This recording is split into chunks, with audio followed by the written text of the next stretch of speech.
Assalamualaikum warahmatullahi wabarakatuh. Hamdan wa syukran lillah wa salatu wassalamu ala rasulillah. Asyhadu an la ilaha illallah wa asyhadu anna muhammadar rasulullah. Amma ba'd. Anak-anakku yang saya cintai dan saya banggakan, alhamdulillah pada kesempatan kali ini kita masih bisa melaksanakan pembelajaran materi fikih walaupun masih dalam keadaan daring. Anak-anakku sekalian, selalu jaga kesehatan dan mudah-mudahan kita semua tetap dalam lindungan Allah Subhanahu wa Ta'ala. Tetap semangat belajar.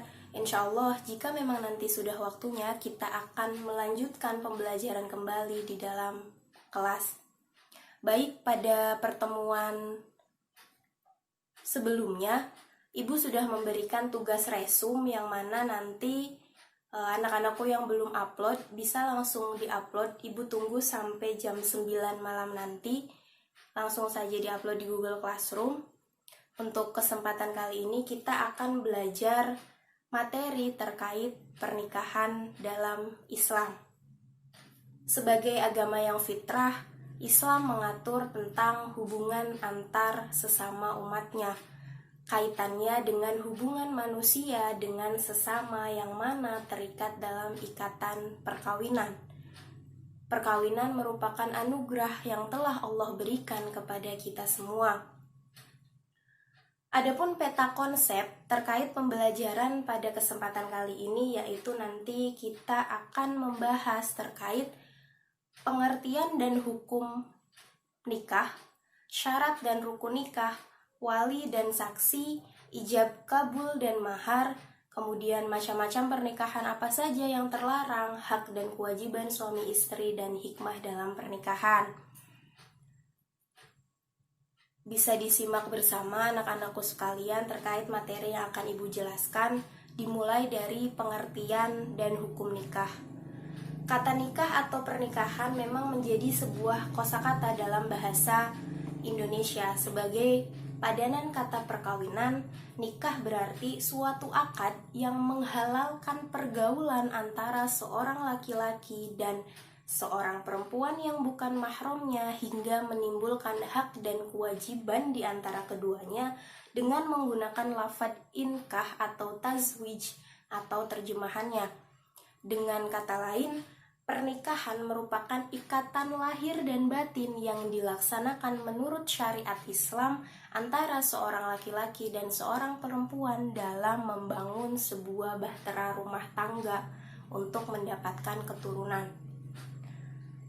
Adapun pernikahan merupakan perkara yang diperintahkan syariat Islam yang mana dalam Al-Quran surat An-Nisa ayat 3 dijelaskan bahwasanya yang artinya, dan jika kamu takut tidak akan dapat berlaku adil terhadap hak-hak perempuan yang yatim, bila mana kamu mengawininya, maka kawinilah wanita yang kamu senangi, 2, 3, atau 4. Kemudian jika kamu takut tidak akan dapat berlaku adil, maka kawinilah seorang saja atau budak yang kamu miliki. Yang demikian itu adalah lebih dekat kepada tidak berbuat aniaya. Anak-anakku sekalian, terkait ayat-ayat apa saja yang menjelaskan bab pernikahan, nanti setelah ini akan Ibu beri tugas bisa menghafal di rumah sambil nanti memperdalam materi. Kemudian untuk selanjutnya tentang hukum menikah, yang mana jumhur ulama bersepakat bahwasanya hukum menikah itu ada 5. Hukum menikah yang pertama yaitu mubah. Hukum asal pernikahan adalah mubah. Hukum ini berlaku bagi seseorang yang tidak terdesak dalam alasan-alasan yang mewajibkan nikah atau mengharamkannya.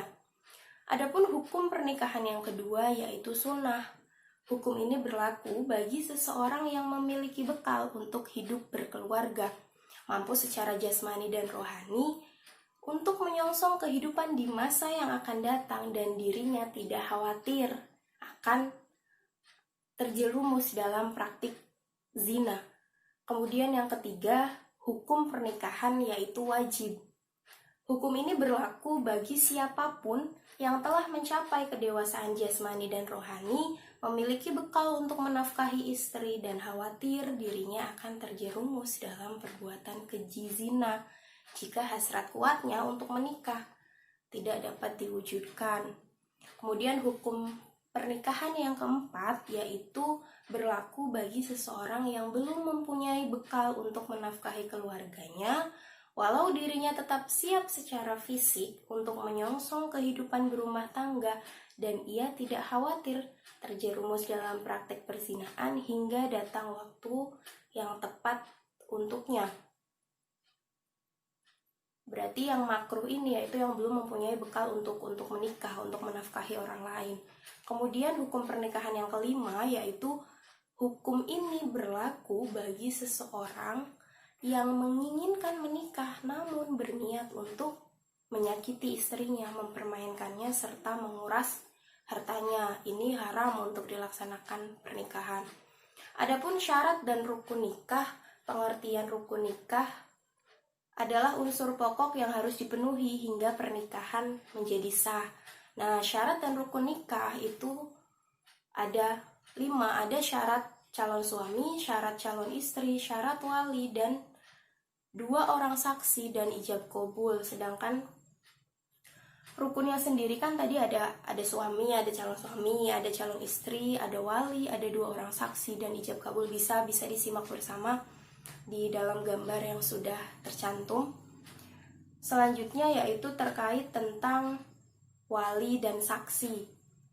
Wali dan saksi dalam pernikahan merupakan 2 hal yang sangat menentukan sah atau tidaknya pernikahan. Keduanya harus memenuhi syarat-syarat tertentu.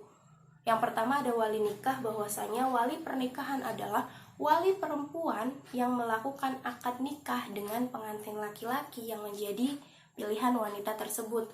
Sedangkan saksi nikah di dalam pernikahan itu, kedudukan saksi itu ada dua hal fungsinya.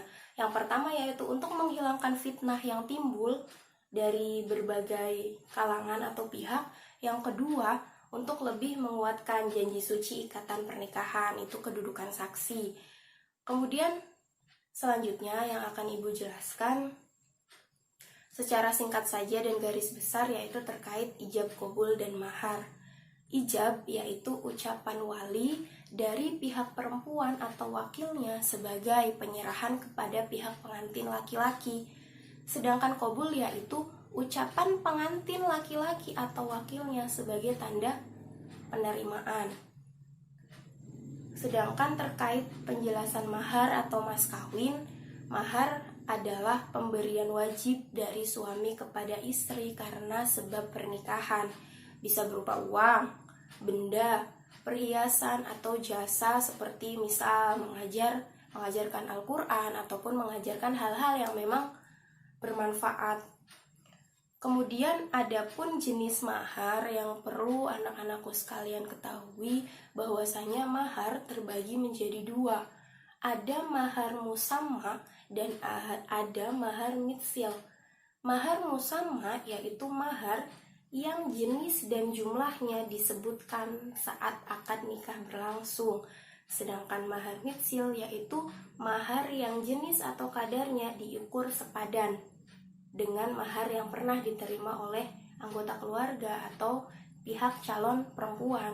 Itu bisa istilahnya untuk mahar yang diberikan secara kedudukan, misal melihat status sosial ataupun umur ataupun kecantikan, itu gadis atau janda, itu termasuk mahar mitsil. Kemudian penjelasan selanjutnya yaitu tentang macam-macam pernikahan yang terlarang. Jadi di sisi lain, sekalipun pernikahan merupakan anugerah terbesar, ada larangan terkait pernikahan juga yang mana dibagi menjadi 4. Di antaranya ada nikah mut'ah, nikah tahlil, nikah beda agama. Dan yang satunya belum tercantum di sini ternyata. Ini Ibu jelaskan 3 nikah yang terlarang, yaitu nikah mut'ah. Nikah mut'ah ialah nikah yang dilakukan oleh seseorang dengan tujuan melampiaskan hawa nafsu dan bersenang-senang semata. Untuk sementara waktu saja, untuk bersenang-senang, itu nikah mut'ah dilarang. Kemudian yang kedua ada nikah tahlil. Gambaran nikah tahlil yaitu ketika seorang suami yang mentalak istrinya yang sudah ia campuri agar bisa dinikahkan lagi dengan suami yang pernah menjatuhkan talak, dengan suami yang pertama berarti. Kemudian ada nikah beda agama yang dijelaskan dalam Al-Quran surat Al-Baqarah ayat 221. Selanjutnya materi terkait hak dan kewajiban istri bisa disimak bersama, diperhatikan terlebih dahulu. Adapun kewajiban seorang suami yang pertama yaitu kewajiban memberi nafkah, kemudian kewajiban bergaul dengan istrinya secara baik-baik ada di dalam Quran surat An-Nisa ayat 19. Kemudian kewajiban memimpin keluarga ada di Quran surat An-Nisa ayat 34 dan kewajiban mendidik keluarga. Kewajiban istri yang pertama ada kewajiban mentaati suami, menjaga kehormatan, kemudian kewajiban mengatur rumah tangga, dan kewajiban mendidik anaknya.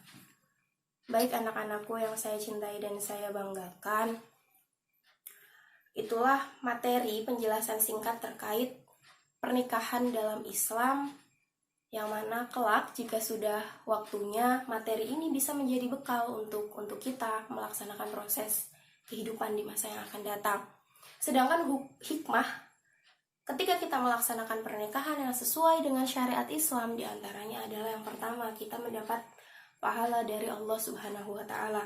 Yang kedua, kita bisa menjalankan dan meneruskan generasi dengan menghasilkan keturunan. Kemudian dapat membuka pintu rezeki.